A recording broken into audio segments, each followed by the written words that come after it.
we have proof that the Red Sea crossing happened. Like proof, not just artifacts on the bottom. We had those. We had chariot wheels on the bottom of the Red Sea. We had all these cool little artifacts. But the coolest thing that I saw is the shoreline. If you've ever watched the Ten Commandments movie, they had that big pillar of fire that came down. That's mentioned in the Bible. This pillar of fire, I just pictured these flames coming down. But when you go to that shoreline where it's documented to happen, the entire shoreline is melted sand.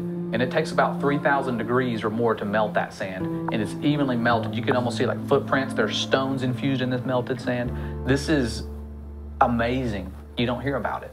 If it was a proof of evolution, it would be in every single textbook. But it's a proof that there was an exodus, like we're having today. You're talking about the exodus, people leaving the cities. It's happening again. We're all being called out of Egypt. This Bible that we read is so true. We're being called out of Egypt again and again. You know, come out of Babylon, you know, come out of her, my people. Babylon and Egypt, those two kingdoms were side by side at their max. And so those customs, you see the same symbols, you know, the same people. Like Nimrod might have many different names in different cultures. Why is that? Well, when the father destroyed that tower, what happened? He sent people all around the world and changed their languages. So you might call him Nimrod, somebody in China is going to call him something else. So there's you see the same type of statues and symbols throughout all these different cultures, pyramids and everything.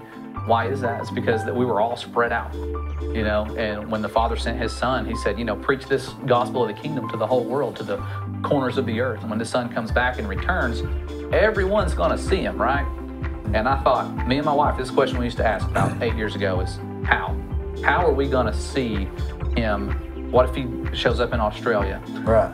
The land down under. Yeah, so I was like, technology. We're going to have iPads. We're over there on our phones. Like, yeah, that's it. We're just going to be on our phones and we'll see him that way. No, it says every eye will see him. Not an image of him, not a recording of him, not some post-recording, not some live event streamed on YouTube. This is going to be the real deal. Everyone's going to see. So I'm like, that to me, it all starts to make sense when you realize that day 2 of creation was a legit structure being made. He didn't just sit there and let atmosphere be made and let the trees produce oxygen. Then that would have been like another Sabbath. He'd have been resting on that day. No, he was making the most massive structure in existence that I know of now. That's why we can't go beyond the 60th South Parallel. We're not allowed to travel there. We can go there on like private, you know, tours and guided tours. But if you start you get in a ship, a fishing boat, whatever, and try to go to that where you're not allowed to travel, they meet you with military force. We've got videos of people trying to do this and these giant ships coming out like, turn around, you know, we're gonna open fire. Like, these people are serious about protecting ice.